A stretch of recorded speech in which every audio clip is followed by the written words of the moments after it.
What's up, my loves? What's going on? Jasmine Atten, Mystic at the Crossroads. I hope everybody is blessed and well. Sending y'all some love.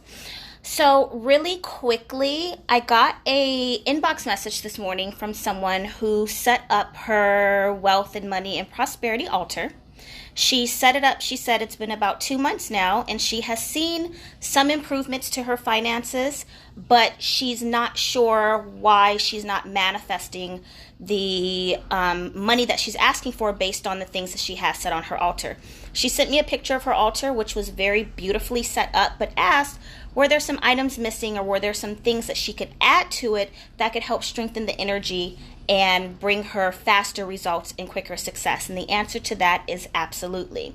So I was getting ready to burn some money, and I thought I would share with you guys, because I always share with you guys, some key elements to make sure that you have on not just your money altar, but any type, whether it's for self-love or healing, for peaceful home, for your children, whatever it is, whatever type of spiritual sacred space that you have set up in your home, there are some key elements that you want to have on there.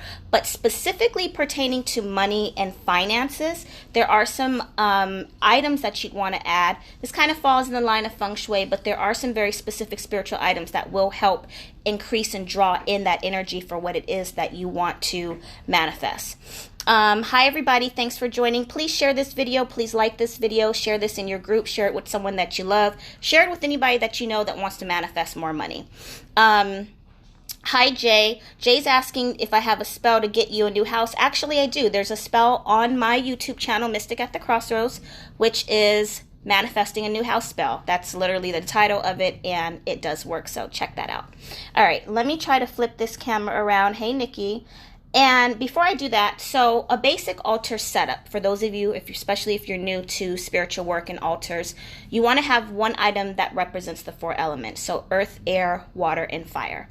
The young lady who sent me the picture of her altar, she had a candle, she had a glass of water, and she had some crystals, and she had a picture of herself. Perfectly fine. Perfectly fine.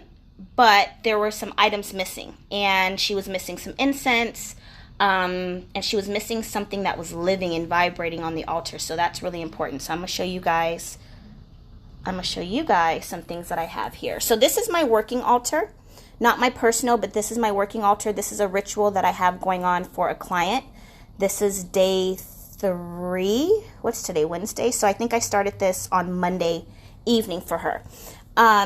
So if you'll notice, first of all, I have Ganesha in the back, and I switch my altars based on what the client's need is or what the ritual is that I'm doing. Ganesha is the obstacle remover, okay? Removing the blockages, removing the obstacles, manifesting money and abundance and success. So I have Ganesha on here, and you'll notice I also have a Saint Expedite candle.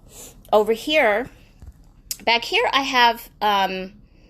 It's a funny story. I ordered a Jade Emperor statue, and he did not come.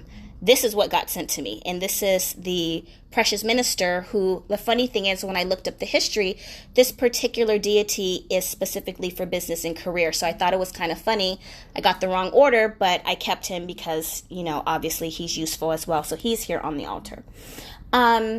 I have both some water back here, and I want you guys to take notice. When you have water on your altar, I don't know if you can see it. Do you guys see those little tiny bubbles in there?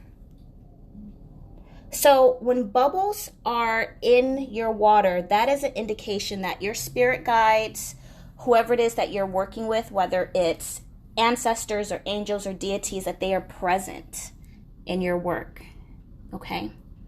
That's tequila. And I always give an offering of both water, and some deities, some spirits specifically do like wine or alcohol or something sweet. I've always used alcohol on my altar, but I definitely put water. I've always given alcohol.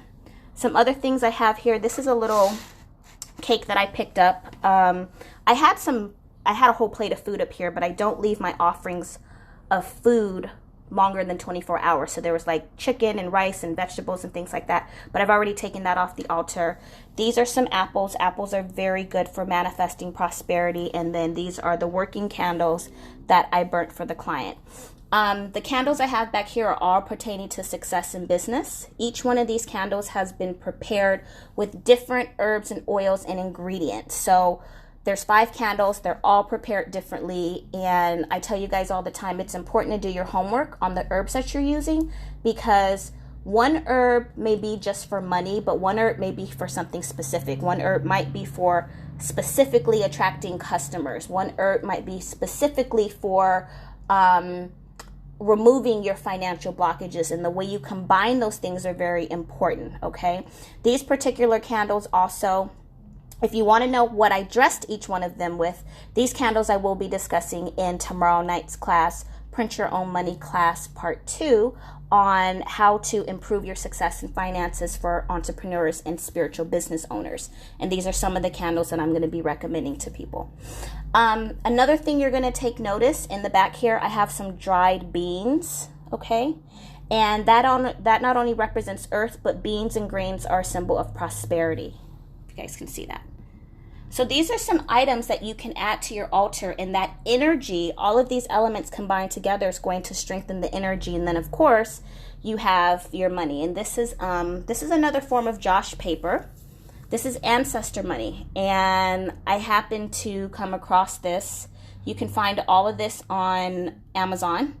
You put in, what do you look at? I'll put the link down in the comment box below, but you put in Josh paper ancestor money, or you put in ancestor money and like American bills or something like that, and it'll populate in Amazon. So this is something, if you want to add to your altar, I would recommend. You can also just get the ones that they sell at your local dollar store in the toy section, or you can just put some regular money up there. I have $2 bills on my other altar, so either or is perfectly fine. But remember, in the heavens and in the universe, big denominations, because you're wanting to manifest large amounts of money. So if all you have is a few bucks and some coins, sure, go ahead and use that. But if you can put things that represent larger amounts of money, because that's what you're trying to attract and bring into you, then why wouldn't you do that? Okay. And then back here I have my little gold bar and my cauldron where I burn my ancestor money. I put this in something else larger. I don't burn it like this because that's a fire hazard. So please be careful when you're burning ancestor money. But I was in the process of setting that up. So I wanted to share with you guys. This is some techniques, some little extra how-tos. Oh, last but not least, the bamboo plant. Very, very, very prosperous plant, well known in Asian cultures to bring in money and prosperity to your business, to your home. Everybody should have one of these on their altar or in their house, and they're very inexpensive. You can find them. They sell them at supermarkets. I mean, I just seen these at Trader Joe's the other day for like $3.99 for a small one. You can find them everywhere. So take a look at this. You can kind of decide if there's anything on here that if you already have on your altar, great. If you have any suggestions, if I'm missing something from this altar setup, please share that down in the comments. I always like seeing what other people use to set up their altar spaces. But this was just to kind of help you guys out a little bit and help you see some success in your money magic. So hopefully this has been helpful. I'm getting ready to work these candles for about the next 30 minutes. And like I said, those of you, is anybody signed up for tomorrow's class? Those of you who are starting a business, have started a business, or are an entrepreneur, and you really, really want to see your success jump off for this year, then you're going to want to come to tomorrow's class. And all of these candles we're going to discuss in detail and exactly how to prepare them. So that's tomorrow night at 9 p.m. Eastern, selfdiscoveryclass.info. I love you guys. If you have any questions, please leave them down below or feel free to inbox me. And I will talk to y'all later. Bye.